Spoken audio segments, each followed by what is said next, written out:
Boa noite, meus queridos amigos de caminhada. Nós estamos aqui mais uma vez para o comentário do Evangelho de Jesus. Aqueles que puderem colocar um copo com água, nas vibrações nós pediremos aos médicos e enfermeiros da espiritualidade que coloquem o remedinho de que tanto necessitamos para a nossa saúde. Eu vou pedir ao meu anjo de guarda, antes de fazer a leitura, para que me intua bons pensamentos de forma lúcida, que eu consiga transmitir a mensagem do Evangelho nesta noite. O trecho escolhido é o capítulo 25, Buscai e achareis, cujo subtítulo é Ajuda-te e o céu te ajudará. Então vamos lá. Pedi e dar-se-vos-á, buscai e achareis, batei e abrir-se-vos-á, porque todo o que pede, recebe, e o que busca, acha, e a quem bate, abrir-se-vos-á. Ou qual de vós, porventura, é o homem que, se seu filho lhe pedir um pão, lhe dará uma pedra? Ou, porventura, se lhe pedir um peixe, lhe dará uma serpente? Pois se vós, sendo maus, sabeis dar boas coisas aos vossos filhos, quanto mais vosso Pai, que está nos céus, dará boas dádivas aos que lhe pedem. Olha só que trecho mais rico de conhecimento, né? Nós começamos fazendo a seguinte análise. Diante das dificuldades que nos parecem insolúveis às vezes, nós acomodamos, esperando que Deus faça a parte que nos cabe para a solução do problema. Há pessoas que desejam ver os obstáculos retirados do caminho por mãos invisíveis, no estalar de dedos. Alguns se deixam cair no desânimo, alegando que a situação está difícil, que não adianta fazer nada. Outros não dispõem de perseverança e abandonam a luta após ligeiros esforços. Será que nos enquadramos em alguma dessas situações nos momentos de dificuldade da nossa vida? Bom, quando Jesus nos disse que nós devemos nos ajudar para que o céu nos ajude, Ele está nos convidando ao trabalho. É isso mesmo. Como pedir a Deus que me ajude se eu não faço nada? Se eu cruzo os meus braços diante da dificuldade e fico esperando tudo cair do céu? Assim como uma pessoa que vai prestar o vestibular, por exemplo, ela precisa fazer a parte dela, ela precisa estudar para que no momento da prova ela peça ajuda a Deus que ilumine, que clareie a sua mente, mas se ela não estudou, não adianta. Bom, do Livro dos Espíritos, questão 663, foi feita a seguinte pergunta aos espíritos: podem as preces que por nós mesmos fizermos mudar a natureza das nossas provas e desviar-lhes o curso? Os espíritos então responderam: as vossas provas estão nas mãos de Deus, e algumas há que têm de ser suportadas até o fim, mas Deus sempre leva em conta a resignação. A prece traz para junto de vós os bons espíritos e, dando-vos estes a força de suportá-las corajosamente, menos rudes elas vos parecem. Temos dito que a prece nunca é inútil, quando bem feita, porque fortalece aquele que ora, o que já constitui grande resultado.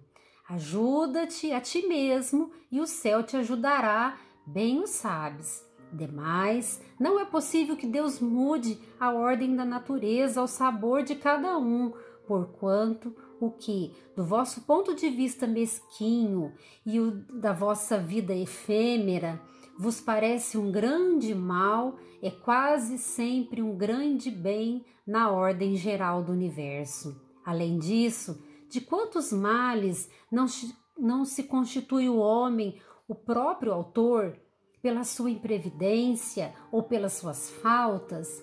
Ele é punido naquilo em que errou. Todavia, as súplicas justas são atendidas mais vezes do que supondes.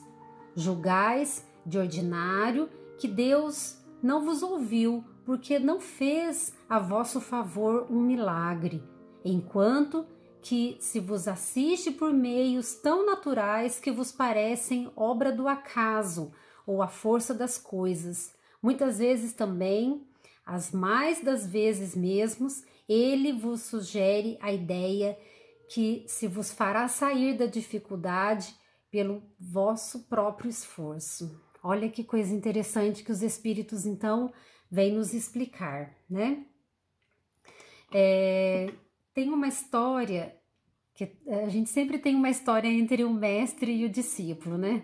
Mas essa também entra aqui perfeitamente para ilustrar o tema da noite. E é assim: mestre e discípulo caminham pelos desertos da Arábia. O mestre aproveita cada momento da viagem para ensinar ao discípulo sobre a fé. Confie suas coisas a Deus, dizia, porque ele jamais abandona seus filhos. De noite, ao acamparem, o mestre pediu que o discípulo amarrasse os cavalos numa rocha próxima. O discípulo foi até a rocha, mas se lembrou do que aprendera durante aquela tarde e pensou o seguinte: o mestre deve estar me testando. Na verdade, devo confiar os cavalos a Deus. E deixou os cavalos soltos. De manhã, descobriu que os animais haviam fugido. Claro, né? Revoltado, o discípulo procurou o mestre. O senhor não entende nada sobre Deus. Ontem aprendi que deveria confiar cegamente na providência divina e entreguei a ele a guarda dos cavalos e os animais desapareceram. Deus queria cuidar dos cavalos, respondeu o mestre.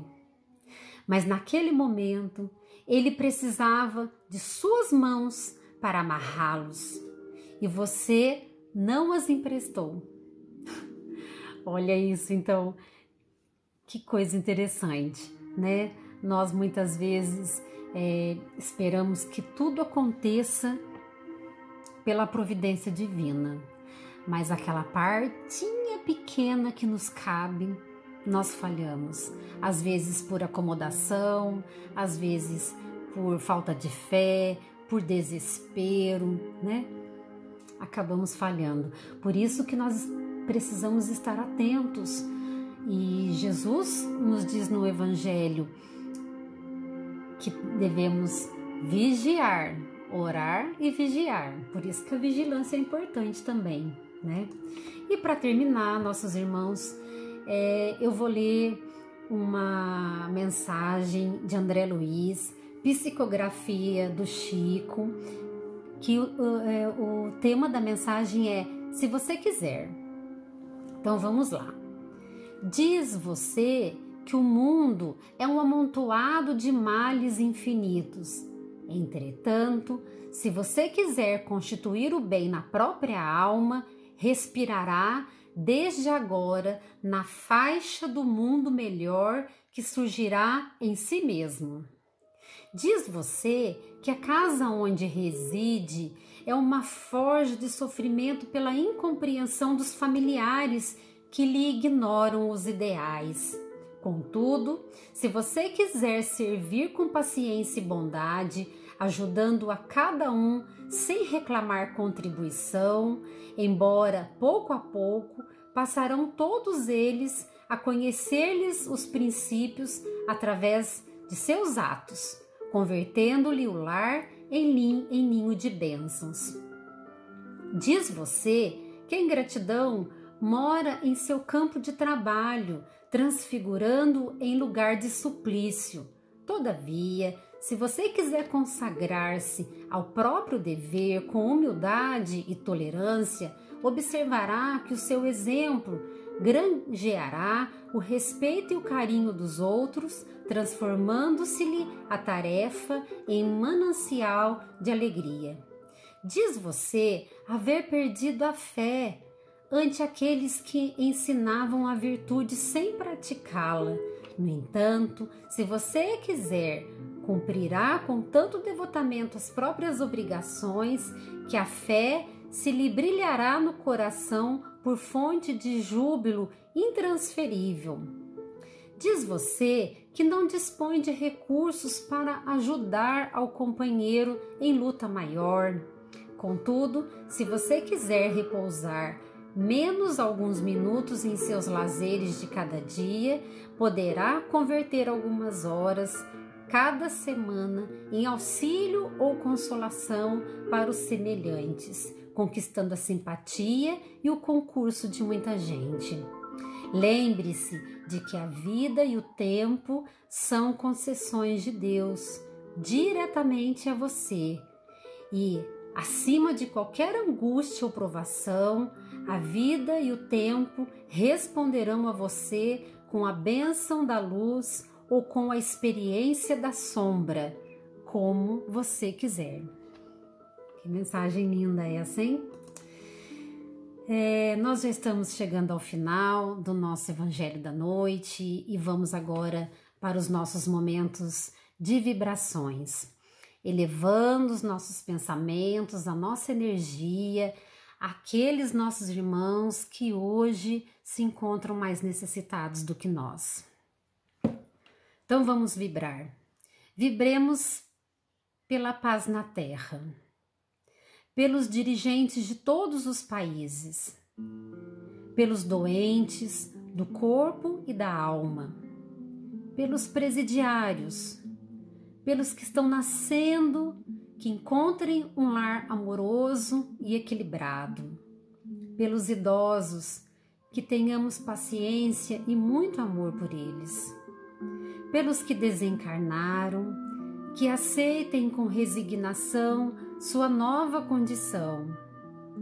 Todos nós temos um caso em especial que desejamos entregar para o nosso Senhor Jesus. Vamos vibrar então intensamente.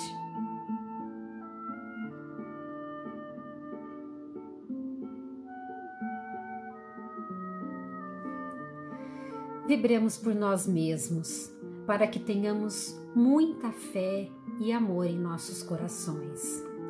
Deus, de amor e de bondade, agradecemos por esses momentos de vibrações, por esses momentos de reflexão do nosso Evangelho e que possamos amanhã sermos pessoas melhores do que hoje. Muito obrigada pela paciência de todos, que Deus abençoe a nossa noite, nosso domingo e que tenhamos também uma semana abençoada. Que assim seja.